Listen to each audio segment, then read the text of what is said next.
geçtim bakman, gözlerim kaharle tebedin aytman.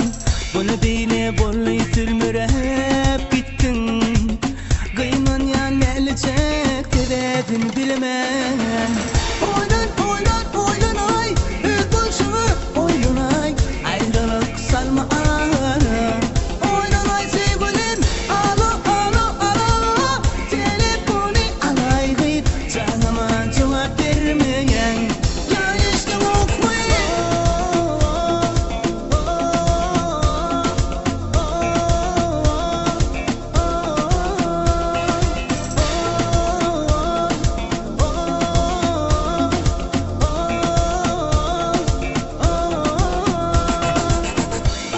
etmeye sebep yok sana. Ne diyecek güç beni dar etme bana. Kıyım görme ne diyecek cevap vermeye. Yalvar yan sevgilim dolanay bana. Oylan ay, başımı oylan ay, ayrılık salma ara. Oylan ay sevgilim, alo telefonu alay gıyıp, canıma cevap vermeyen, ya işte okmayın.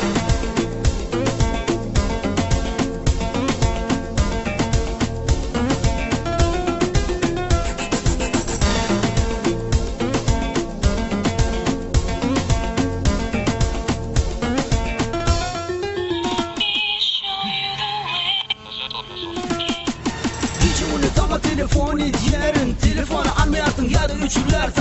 SMS adamda cevaplarını yarsın, cevabını karıştırıp okutup koyarsın. Oylan denaymaydı buluşumu, yandıma salyan sen gülüşümü. Kıyırdan sayınap seni sevişimi, kucağıma doğmağa seni karşımı.